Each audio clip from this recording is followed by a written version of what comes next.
Olá pessoal, tudo bem? Bem-vindos à nossa aula e hoje vamos falar sobre os principais biomas terrestres que existem, tanto no mundo como no Brasil, certo? Então, para começar, o que são biomas? Um bioma é um conjunto de ecossistemas da parte biótica e abiótica que abrange grandes áreas contínuas em escala regional, com flora e fauna similares, definida pelas condições físicas predominantes em certas regiões. Esses aspectos climáticos, pedológicos, fitogeográficos e litológicos das rochas fazem com que um bioma seja dotado de uma diversidade biológica singular, própria. Então, pessoal, um bioma ele possui características únicas, né? Um tipo de solo específico, um tipo de clima que faz com que tenha determinadas espécies, né, bióticas, vegetais e animais naquela região abiótica, né?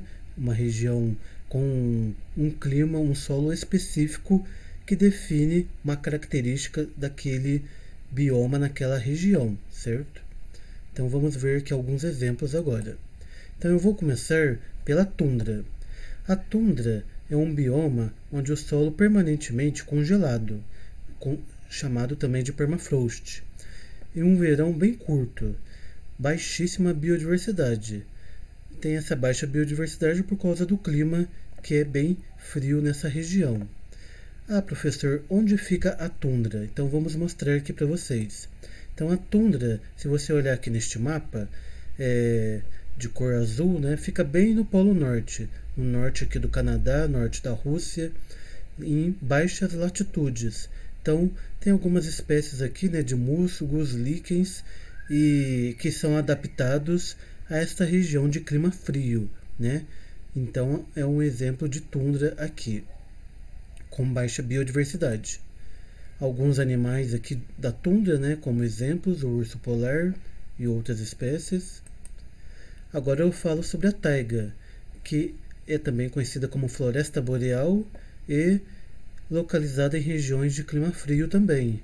Como exemplos temos aqui, né, a região da Rússia, uma parte aqui da Europa, norte aqui do Canadá, certo? Onde se localiza a taiga.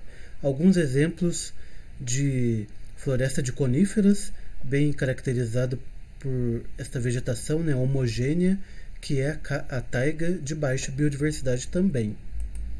Alguns animais da taiga, tanto herbívoros como carnívoros, adaptados a este clima frio. Agora eu falo das florestas caducifólias. Caducifólia porque costuma cair suas folhas durante uma estação do ano. Então, como exemplos, né, temos aqui uma região da China, aqui nos Estados Unidos, uma parte da Europa, né, que é uma vegetação também adaptada ao clima temperado mais frio. Temos também, né, alguns exemplos da floresta decídua temperada, né, onde o solo costuma ser fértil, porém a biodiversidade é moderada.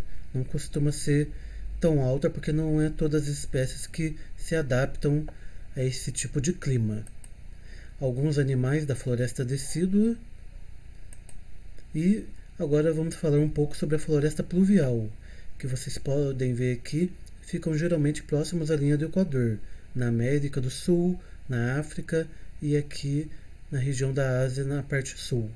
Então, costuma se caracterizar por muita chuva, umidade alta e pouca sazonalidade, uma pouca diferenciação das estações do ano.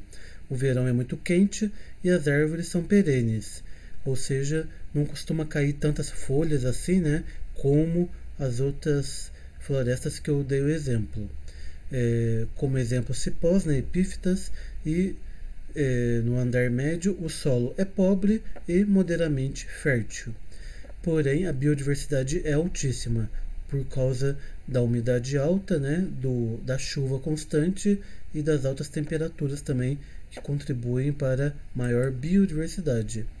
Um exemplo de floresta tropical aqui no Congo, né, onde tem grandes espécies vegetais e animais, né, onde tem até safaris, mas é uma região que precisa ser conservada também.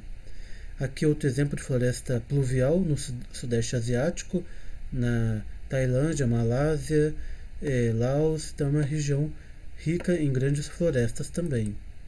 E não poderia deixar de falar aqui da Amazônia, né? Onde daqui a pouco eu vou falar das características mais específicas deste bioma. E abrange diversos países, né? Como Bolívia, Peru, Equador, responsável por fornecer grande umidade em toda a América do Sul. A seguir vemos aqui alguns animais da floresta pluvial, né? Onde possuem grande capacidade de se adaptar a esse tipo de ambiente. E aqui verificamos alguns anfíbios também, né, na floresta pluvial, diversas espécies únicas que tem nessa região. E agora verificamos outro bioma, que são os campos, que assim como as florestas tropicais, pluviais, também existem em diversos continentes, também conhecido em inglês como grasslands, e existe na África, aqui no norte da Ásia, né, uma parte da Europa também, tanto na América do Norte como na América do Sul, verificamos os campos. É claro que algumas regiões ele tem outro tipo de nome, né? Por exemplo, conhecido como estepes no norte da Rússia e América do Norte, e aqui na América do Sul também conhecido como pampas, ou pampas gaúchos aqui na América do Sul. E as pradarias na América do Norte também é conhecido, né? Onde caracterizado por uma baixa biodiversidade, porque não tem alta umidade, altas temperaturas como na floresta tropical. E também verificamos exemplos de desertos, né? Onde tem algumas espécies, né? Aqui o deserto do Saara, no norte da África, o deserto do Atacama, no sul, o deserto do Atacama, desculpa, aqui na América do Sul, né? Onde tem uma pequena faixa estreita que pega o Chile, né? O deserto da Austrália, aqui que é bem grande, né? Enfim, temos diversos desertos, né? E um detalhe, né? Verificamos que aqui nessa faixa tem o deserto da Namíbia, o deserto da Austrália, porém aqui não temos grandes desertos aqui no Brasil, né? Por causa da umidade da Amazônia que contribui para não formar grandes áreas secas de desertificação, né? Então a Amazônia tem um papel principal, fundamental para evitar essa região árida de deserto. No Brasil, vamos verificar aqui alguns biomas, né? Como o Brasil tem diversidade de vegetação, de climas, possuímos diversos biomas com diversas características. Então vamos falar das principais características, né? Como eu já falei, a Amazônia, um dos maiores biomas do mundo, que ocupa quase metade aqui do território do Brasil, né? E é caracterizada principalmente por uma floresta ombrófila com folhas largas, né? E árvores bem grandes, arbustivas, ou de porte arbóreo também, né? Com um clima equatorial, úmido e quente, composto principalmente por árvores de grande porte, né? E encontramos matas de várzea periodicamente inundadas, que fica mais na baixa altitude, né? Matas de igapó, que permanentemente inundadas. E também temos matas de terra firme, numa altitude maior que dificilmente são alagadas, certo? O cerrado, assim como a Amazônia, né, possui diversidade única aqui no Brasil, predomina formações arbustivas com troncos e galhos retorcidos, parecido com a savana na África, né, mas tem espécies únicas aqui no Brasil, e um clima tropical quente, que sofre muito, né, também com a questão de queimadas ultimamente, assim como a Amazônia, né, sofre muito com desmatamento, que necessita ter a sua preservação tão importante, né, para evitar a morte de espécies.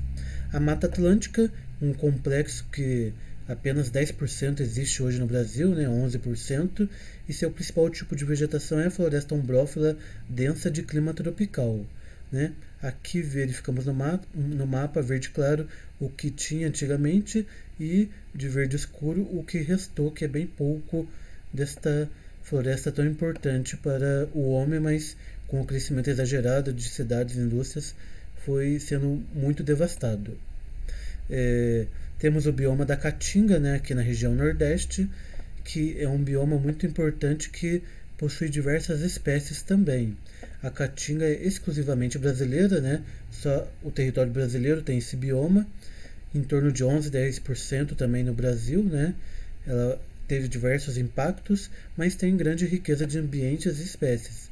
Não é porque o solo tem menos quantidade de recursos hídricos e altas temperaturas que não vai ter grandes riqueza de espécies, né?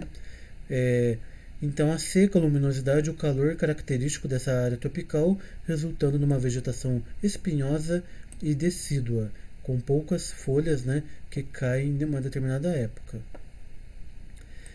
A seguir verificamos o bioma dos Pampas, que é um bioma, né, que está presente no Rio Grande do Sul, 63% do território, apresenta-se também no território do Uruguai e com grande formação herbácea, de pequeno porte e com baixa biodiversidade, porque não apresenta tanta umidade e a localização favorece menos espécies.